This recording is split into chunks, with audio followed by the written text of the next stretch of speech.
Yeah, thank you, Nico.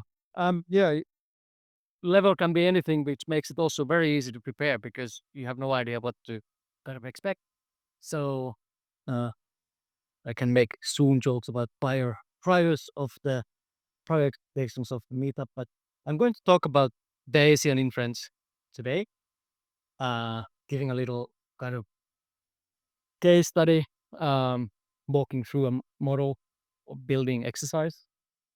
Um, Shortly, the agenda, uh, what is Bayesian inference, and then the case study. Um, First, I'm going to tell about myself a bit. Why am I speaking about these things? The model, I maybe I hope everyone can learn something.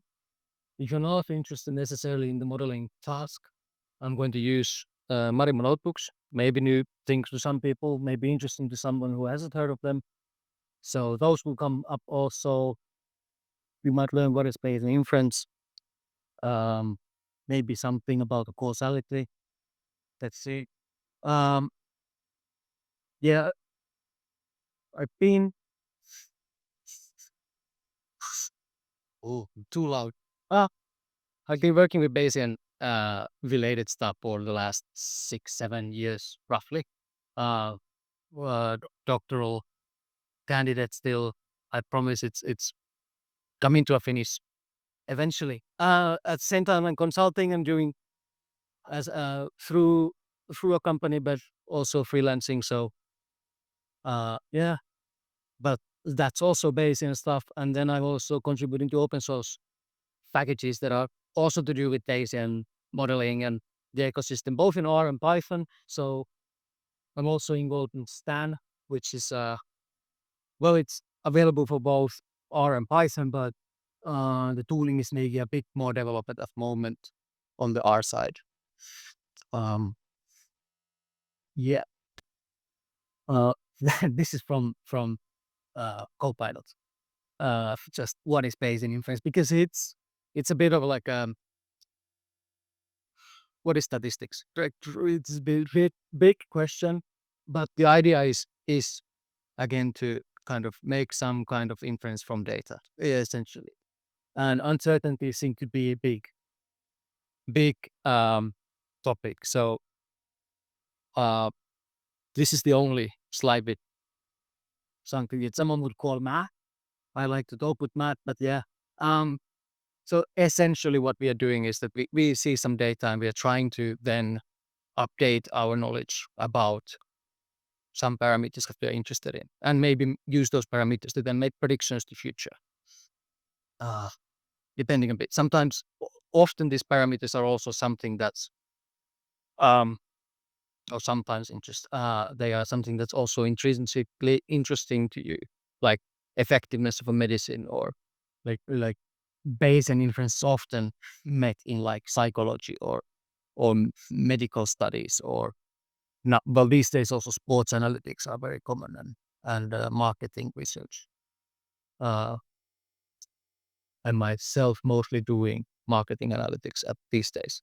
Um, hmm, the idea is essentially that we only have one estimator, which is not so common in the frequency side that I'm not going to pick into so much because that's not my expertise. But mostly we just are interested in this posterior, which is a distribution of our knowledge about some qualitative interesting parameters these days after observing data. But it's interesting and maybe different to use other approaches is that even before we see data, we already have some understanding of, like we can already make predictions. We have already understanding of our parameter values called prior knowledge or priors, uh, often called very subjective, that you bring something to a model that's not from your data. Um, but in a way, a usual argument is then that, well, if you don't bring your knowledge into your model, that's also a decision and can also be thought as something subjective. It's also a decision to not incorporate something that you know into your model. Um, and then in a way, uh, Like everything is just a probability distribution here. And probability here, it's not just like a chance of flipping a coin. It's more to describe uncertainty about things. We don't know something. So before we finally observe something as a data, there is uncertainty in our knowledge. There's a numerator there, which we don't usually talk about. Uh, it's like how probable is our data, which is actually like taken into account all possible parameter values. What's convenient is that it's just the normalizing constant. So after you've observed your data, that does not change there. So in that sense, our algorithms for creating estimates are built so that they try to build on samples from a distribution, and that is just a term that makes the distribution integrate to one. But we don't need to know it in order to be getting samples proportionally to that distribution. Now I've mentioned samples and distributions. Um, Soon more about them. Uh, why would you want to do this kind of stuff that has probability distributions and maybe language that is not so often used in other contexts might be not so familiar? Well, it's the first two are very common. These are the first explanations that everyone says, and they are not necessarily the most important anymore these days. Um, but yeah, you can bring prior knowledge into the models, and you can quantify uncertainty about your estimates or your predictions very nicely. You can propagate the uncertainty about parameter values into predictions, and from predictions into some utility functions. So like, it's not the predictions that you care necessarily. It might be profits, or you can put some risk function on top of the predictions, and then you get estimates about expected losses or maybe even gains. So in that sense, the uncertainty quantification is very nice. What I like is how explainable the models often turn out to be, and how you can build them from one block to another. So it's not like an extreme other case would be a neural network that is not necessarily so explainable. Of course, you can do also neural networks in a Bayesian way, but that's not usually done, and it's not so. Also, it's computationally a bit tricky, and also the models are often very, very causal in the sense that you actually think of the data generating process and what is causing your observations, and then you get kind of as a often almost kind of like as a byproduct estimates of like causal relationships, which are, for example, very useful in the marketing analytics. When you put money in a marketing channel, some influencer, you give them money and they make videos, and then you can't know which customers saw the video and stuff. So you need to have some kind of way of attributing value to that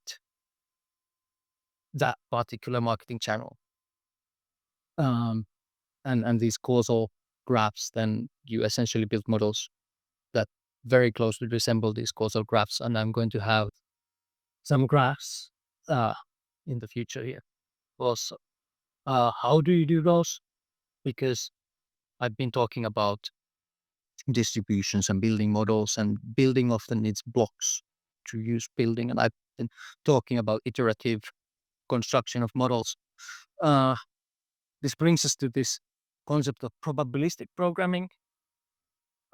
In essence, the difference is just that instead of like normally in like if you think of programming and you have variables that are perhaps numbers or strings or something, and now you have another type of variable which is a distribution. So you start assigning distributions to a phase, and you think with those often. So it's essentially just tooling to make this easier, the model building process easier. The two most commonly used tools these days, unless you want to go kind of very nitty-gritty in the details and start using like TensorFlow probability or PyTorch, or like really building your models from those, which is more common when you have huge data set and you can't do the sampling that I'm going to now be demoing today. So uh, those also happen, but this is kind of the easier approach. Ready built APIs for making kind of more high level approaches. Stan, as I said, is more common in R, also available in Julia, and even even do it like you define your model as a separate file that then gets compiled to C++ code and so forth. So it gets from something that's easy to define to something that's actually efficient to compute. And in PyMC side, similar things. The actually computationally expensive stuff is also using, you can use JAX on the background or on Numba, or these days NumPy, which is a sampler written in Rust, and also very fast. I'm going to use that today. Very trendy. Um, um, so yeah. So this is kind of the concept that I'm starting. Stop me if you want, but if you don't want, then I will go to the case study and explain this iterative building through the case study. It's a zoo next to Helsinki on an island. I have two main data sources and a third one that actually I did not include here. But the two main ones are, there's a lovely website for all kinds of, like, if you just want to do some kind of hobby project or actually do something useful for people, that's also not forbidden. Helsinki region InfoShare has a lot of open data set from the Helsinki region, like from Korkeasaari visitors. They have daily visits since 2010. It updates daily through an API, so you can get like every morning new visitor numbers, but it also goes back to 1950s for yearly visitors. So they have quite a long time series there if you like time series stuff. Then I took from the Finnish Meteorological Institute rainfall and temperature, because I thought that, well, these would be main causal factors in people making decisions that should we go to the zoo today or not. Is it raining or not? That you look out of the window, you maybe look at the thermometer, or even look at their forecasts. Other data sets in the Helsinki region InfoShare, there's a lovely vector map of all the positions where a flying squirrel could jump over a road in Espoo. Like, you have a huge cloud of these vectors. They measure that where is there a tree on both sides of the road that the squirrel can also jump. I'm inviting a talk on that. I would love to hear that. Did not go to spatial analysis today. Yeah, this is the data that I've got. Like just a quick. It looks like ggplot. It's Python code. It's plot9. Don't be afraid. Uh, yeah. Just we see a very strong seasonal pattern in the visitors count. There's a pandemic in the middle of my data set, so that's going to give a little challenge. I'm going to exclude the days when the zoo was actually closed, but then there are days when they have like 14 visitors, which was the day when they were not closed, but you needed to pre-register that you're coming, and most of the isolation regulations were still on, so almost closed, but that's going to bring us challenge. And then I took average rainfall per hour of the zoo being opened. This is going to give a little challenge in the future, because I'm going to have things that happen outside of those usual opening hours. So the rain does not help in predictions. It's mostly harming us. I'm going to answer two questions, or at least try to answer these questions. How much does the rain affect the visitor counts? And They had tiger cubs born in 2022 autumn. Did they increase visitors? You can replace these with your marketing questions if you want, but yeah, often these kinds of effects are also interesting in the business side, but well, and the zoo is also a business. And now I'm going to jump to an example notebook in PyMC, just for a simple model. This is a Marimo notebook. It looks a lot like Jupyter. It's not Jupyter, but it starts with imports like usually.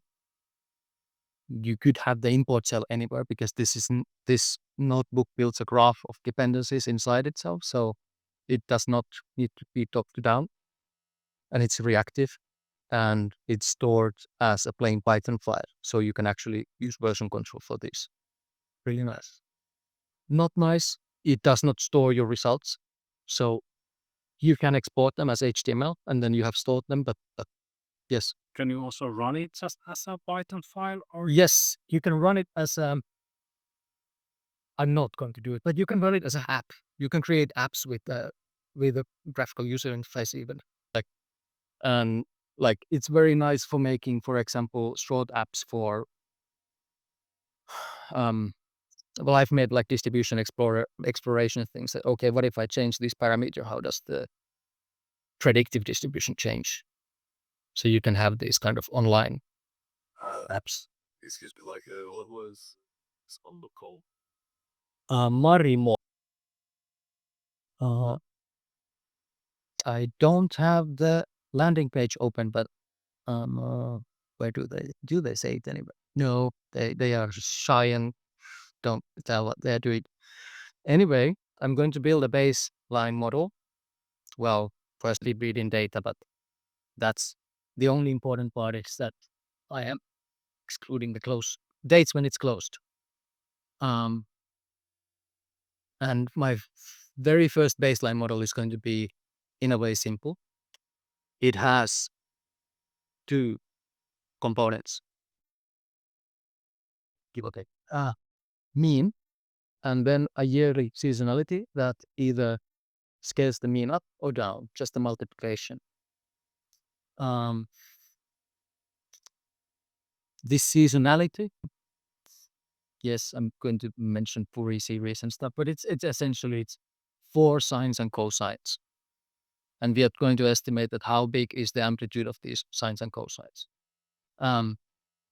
Here you can see them already transformed to be just multiplication. So it's there between 0 and something positive.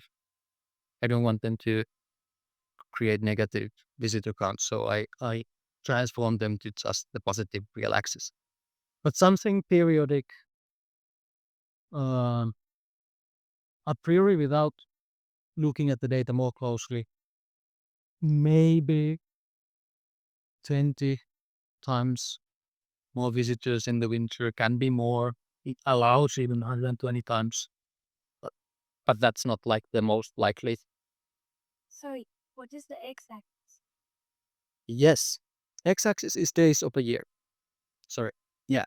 So this is a convenience function from actually a marketing analytics package where you can just take a yearly. Essentially, it takes a sine which first has just one period during the year, then a second one that has 2, 3, and so forth. Yes. So is summer essentially something like 150 to 200 something? And Yeah, so Paz will be actually having months here, but yeah, this is going to be 1st of January, so summer is going to be here, and these are just, I think this is the 90% of the kind of my prior hunch of where this should be is on the roughly 10 times.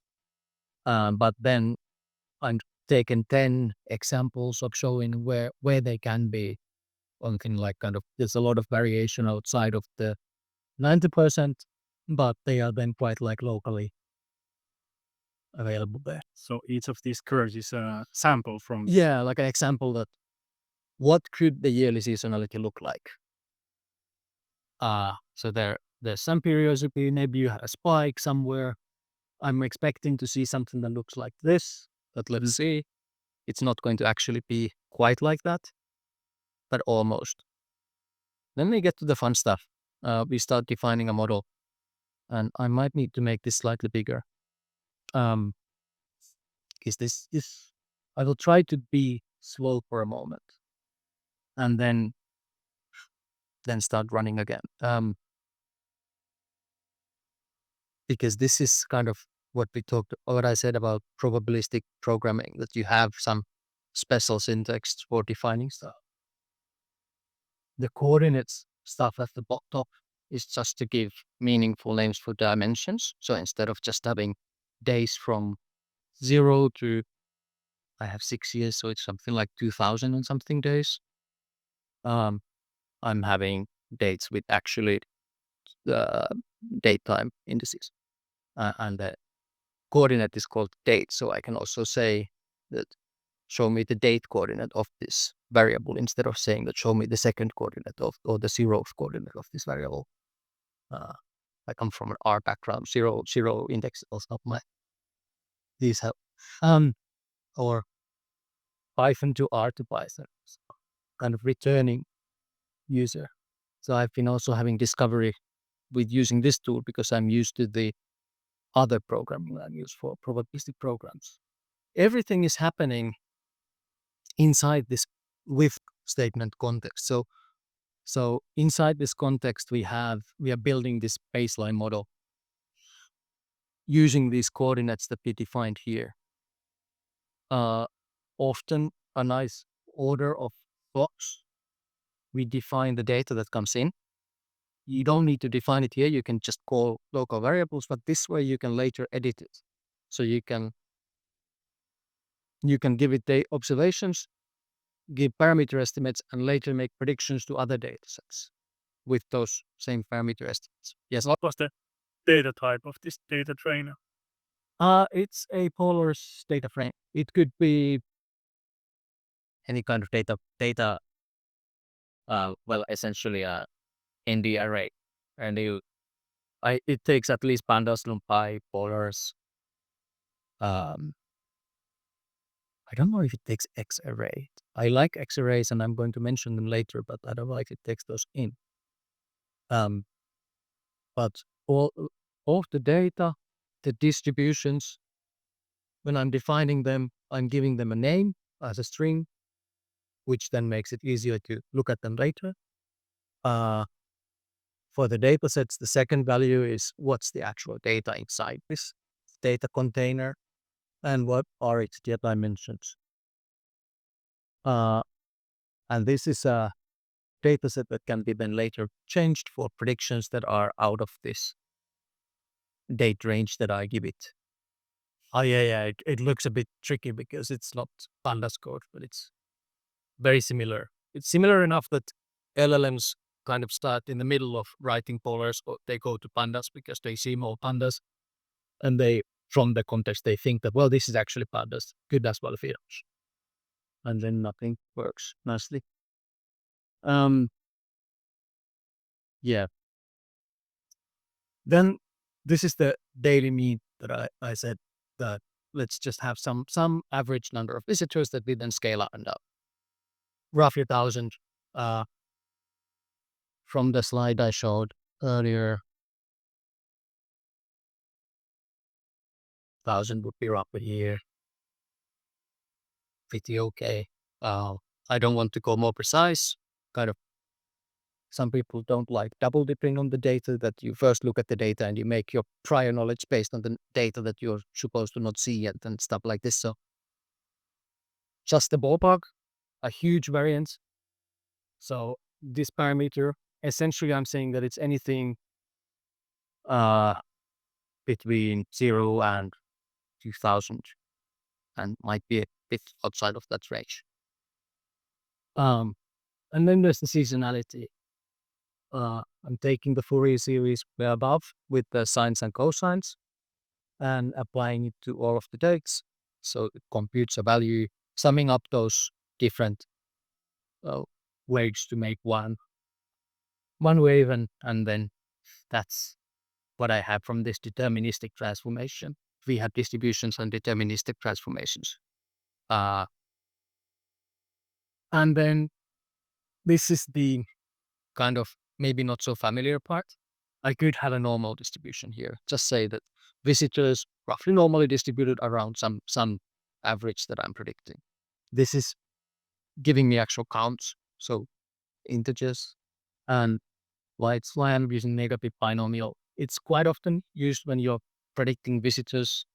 It's kind of a version of Poisson distribution, which is more like your first approach of predicting visitors on a website or on a store or I don't know, any count data essentially.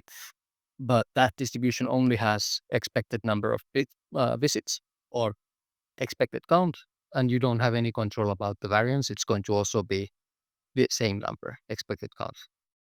Here I had this shape parameter that essentially big values will let me have a peak. So like there's not a lot of dispersion, low values, a lot of dispersion. So uncertainty about the predictions. So I'm going to also have an estimate for that. How dispersed are the predictions? So now I've defined a distribution for my observations. I've observed some data and I expect it to be roughly according to this distribution with these parameters. I have some prior guesses for what my parameters could be.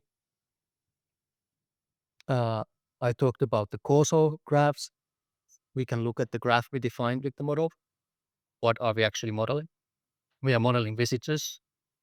What constituting to my predictions are the shape and mean of that, but mean of the yearly and the seasonal part, and then the shape. And then there are data containers above there. You see the dimensionality. So I have actually 15,960, 906, 1596 days in my data set. And then the test set has some other number. 1 year is the data set. And then 4 pairs of sines and cosines. Before looking at any data, we can make predictions already based on the prior information that I've put in the model. So this is the actual data. Without looking at the data, the model roughly says that 50% of the oscillations would be just based on the kind of the main information that I did not give it is the seasonality. I gave the magnitude estimates, but I didn't say where would be the summer and so forth. Sorry, and kind of like the question is gonna get kind of boo, but still like so what I'm seeing right now is just more convenient sci-fi kinda in a sense. In a way, yes, SciPy lets you do also this, but next we are going to have autodiff and like we are going to go to the, well, SciPy I think also has that. Well, we have convenience functions for defining your models. We have algorithms for actually producing samples from this probability distribution. You can use the backend of SciPy, to my knowledge. But yeah, in a way, we are trying to give something that's more convenient for this use case. Yeah, yes, and this yeah, I would say that's like more to the real edition because it can be kind of cumbersome and shovels. So If I understood what you did so far, you want to model the rate loss. Yes. So you define some model with some parameter which gives you the blue, and now you want to find the parameters that produce Yes. the rate, right? Yes. So next I'm actually going to do the conditioning on the data. So fitting the model. But because we have prior knowledge, we can already predict. And then we can do the fitting. There's that nice Rust library. it's compiling the model. This will take like 15 seconds of compiling and 5 seconds. There it goes. It produced now 8,000 samples from the posterior distribution. So trying to explore the distribution. For the first 4,000, it adapts sampling parameters to produce nice independent samples from the distribution, and the last 4,000 it keeps and gives us a representative sample to use to describe your distribution. Something that looks like this. This is another convenient SciPy thing. So you have in the arrays where you have named dimensions, you can look at them a bit like this, but usually you don't want to look at it. You want to just mangle it and take averages on one dimension and so forth. So this is the object that I'm left with after the fitting. I can set the new data. Like I said, you can modify the data, and then you can, this is Marimo convenience. I'm defining a function here. It says reusable because I can just import it to other notebooks and use this function. And if I change it in this notebook, the other notebooks will react to that and rerun anything that depends on that function.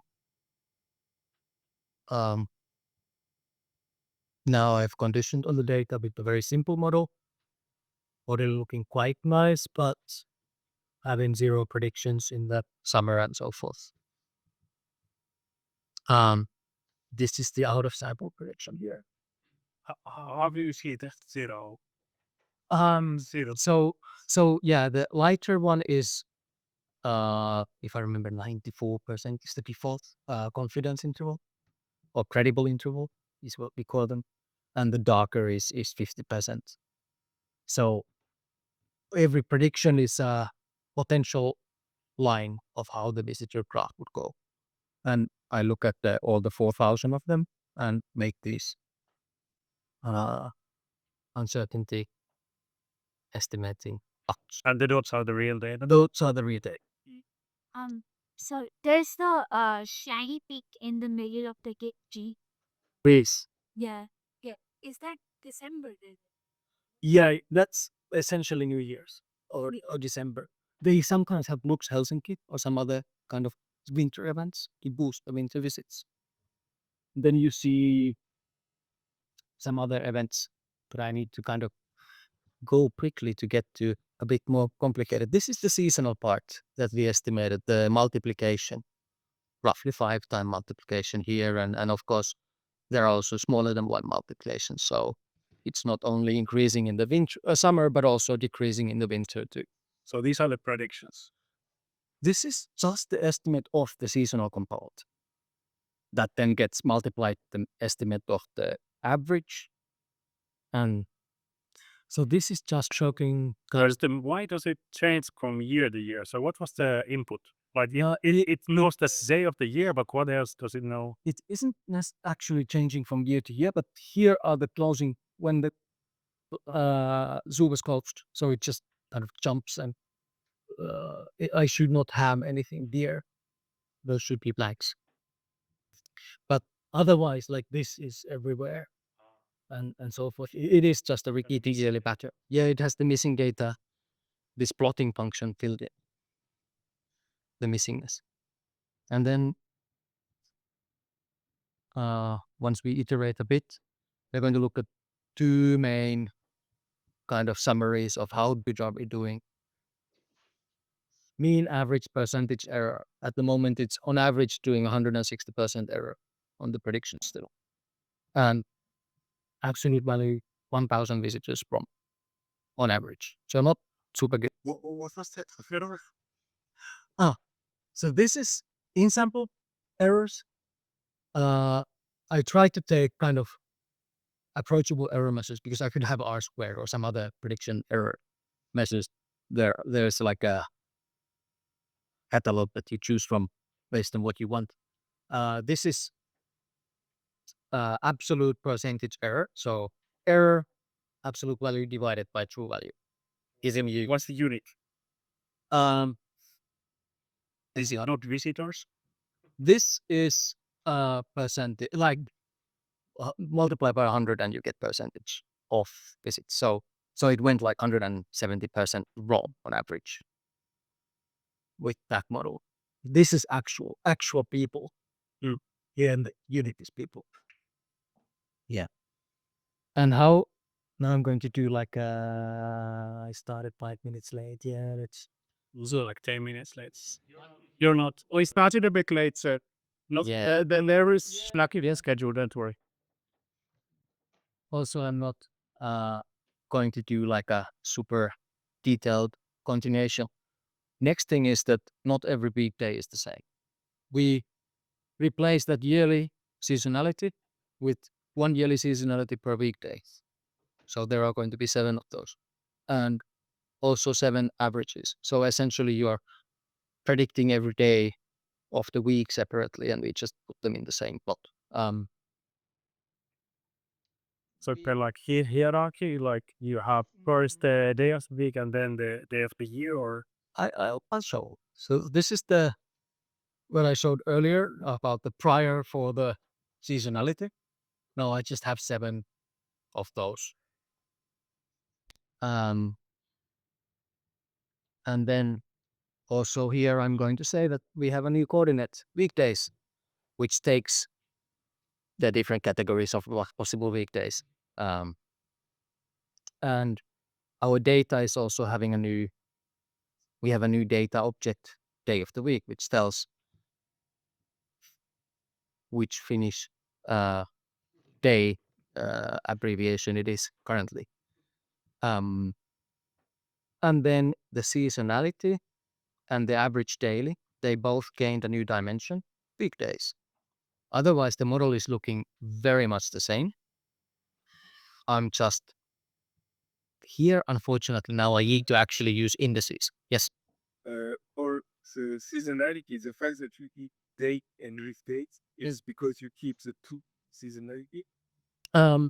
It's because I have for each date a seasonality estimate for each weekday. So now this is a bit funny because it's giving a what would the 1st of January look like if it's Tuesday, Monday, Wednesday. So it's and here in this indexing I'm actually taking only the one of those 7 that actually was the correct day. of course. Yeah. What is the difference of that approach and then just having like 2 different seasonalities and then multiply them? Like you have like the weekday and multiply it by. You could have that if you assume that the weekday effect during the summer and weekday effect during the winter is the same. But they, and of course it looks like. Here, the graph has changed enough, but it says that now we have an additional dimension. But otherwise, it's pretty much the same old model. There. It already sampled, took sampling for now, completion now. I don't know how long it took. Actually, I know because Marimo keeps those 22 seconds, including the compilation time. And then we have, now I need to go up a bit. We have estimate for the mean for each day, and also uncertainty about the mean. And these 4 are the 4 chains that went independently to explore the distribution to give me these estimates. So we see that Saturday is one of the most popular on average. And there's something interesting happening here. These will change, but I'm not going to look at them a lot, but because there are like special events that are happening usually on certain days. And then I also added a weekday effect on the shape, which was the how big variation there is in the prediction. More uncertainty about the true value or the value that would, if we would assume that this data is from this data generating process, what would be the true value? But more uncertainty on these parameter values. Sorry, Yes, what does HDI means? HDI means highest density interval. So it's not necessarily central interval, but continuous interval that contains 94% of the probability mass. Good question. Yes, I would not have said this. Now we are lifting a bit off there, but still not doing so well. And here is the seasonality per day. We see that especially the Monday to Thursday have a really strong peak in the summer. So essentially when people are on holiday, they will visit also on those days. But then weekends and Fridays, not so peaked. So people come also more often outside of the main season on those days. But still we see quite a strong shape there. From 170% wrong to 130% wrong. Still quite bad. From 1,000 to 900. Okay. Then I have 2 more models, but these I'm not going to run live, and I'm going to go faster. These are a bit heavier. They take like 5 minutes to fit. Not actually heavy models, but still. Weather. What would the weather do?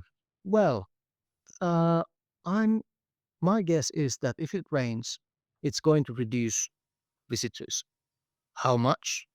I don't know, but if I look at the multiplier that I would give per millimeter rain, this is the maximum in the whole data set, 22 millimeters per hour. That's a lot. I don't know. Like if I would need to be, if someone would ask, like this is my best kind of guess. I'm I'm allowing that maybe there isn't a rain effect, but I'm quite sure that there is something. So this is the 90%. Like if I need to go betting, 90% certainty that there is something that looks like this, and 50% certain that at least something that looks like darker area as a multiplier.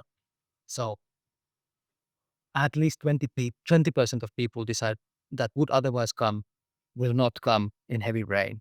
I think it's actually going to be something like you will have 30% of your potential customers or something. But let's see what it actually gets. And this is going to be hourly. So it's going to actually, I've now plotted for 1 hour because all of them have the same guess for me. But again, this is starting to get complicated. And these start to look sometimes quite monstrous. But there they go. And a lot of uncertainty about how beta is now here. What's the maximum effect of rain on that given hour of the day? This is coming from 8 to 18, which is mostly the opening hours of the zoo, but they don't actually go only on those. And then we have updated beliefs of the curve for each hour. And this is like what I like, that these are quite easy to communicate, and it's often easy to visualize. How does the visitor count? It's on if the morning is so like there's a heavy decrease in visitors if it's raining in the morning. Maybe people really just look out of the window. There's an additional source of uncertainty. This is from Kaisaniemi, not from the zoo, because the Meteorological Institute does not have an observation place in the zoo. So this is a couple of kilometers wrong and so forth. But we are getting better, or actually worse, which is not so good. But at least we have an estimate what the rain would be doing. Why is it worse? Maybe the shape of my function is wrong.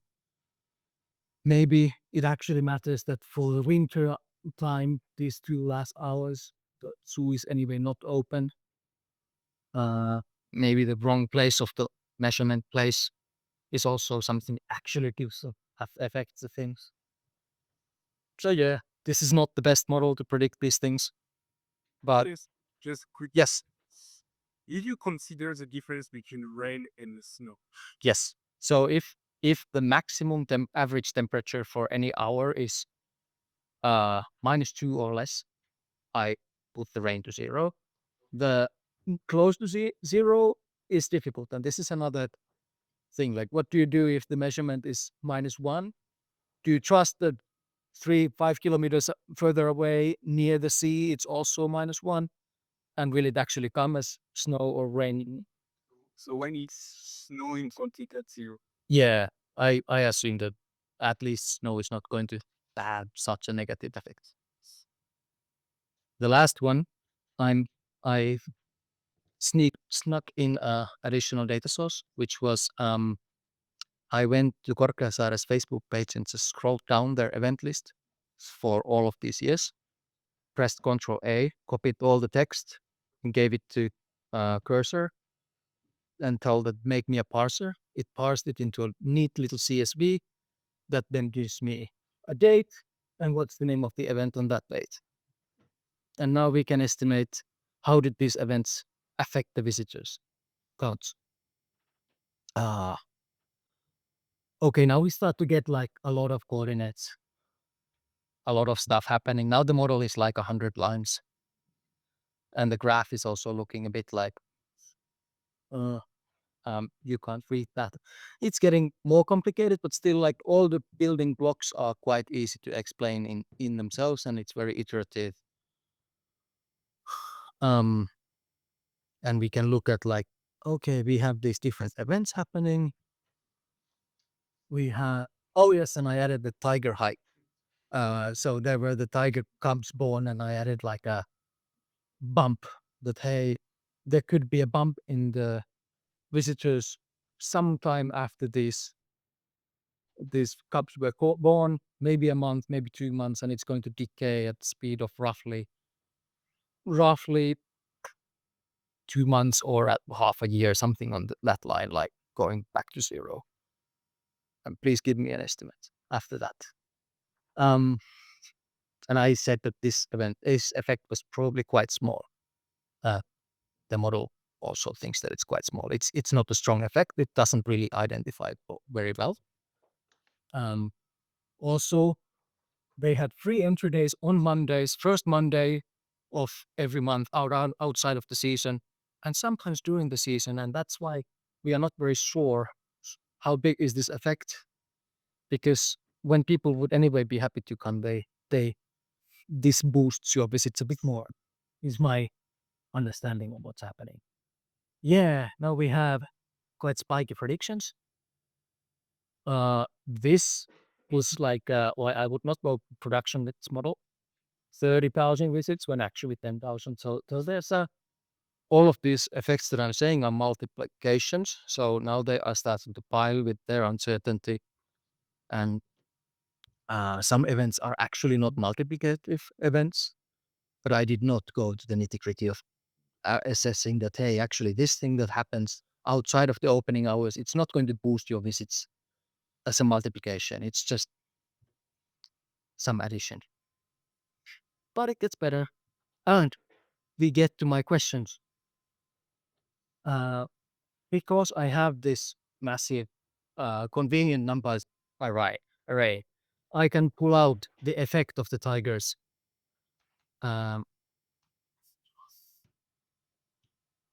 And plot that. And also take the cumulative effect. Although this is the rain. I'm a bit suspicious of these 3,000s, but we can still say that it's 0.23 during the rainfall, especially during the summer, they lost something between 20,000 and 40,000 visitors. This is 90% certainty for the model. Now, causal impact of rain on zoo visitors. And how good was it to get the tigers? Here, massive uncertainty. The effect is very small and very hard to, like, because I only know when they're born, but I don't know when they get out of the thing. Like, actually people can see them. And then they were also like, one of them died at some point and things like this. So there's also like negative media around the thing. So yeah, but you can say estimates and you can say that you are not certain. This gleiche hash ihren Kreiter beim Hype, so this happens only once a year, or This happens only once in the whole data set. Yes, my data. This feature column is zeros except for September 2022 on some 2nd, I think, of September. There's a 1. Yes. Renee, please the color, so the light blue is 90% correct, and the dark blue. Giftig is my memory.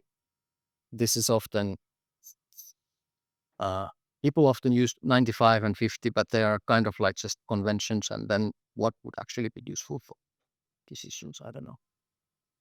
Yeah, but yeah, you can approach this kind of what was the impact of this event in very iterative building way.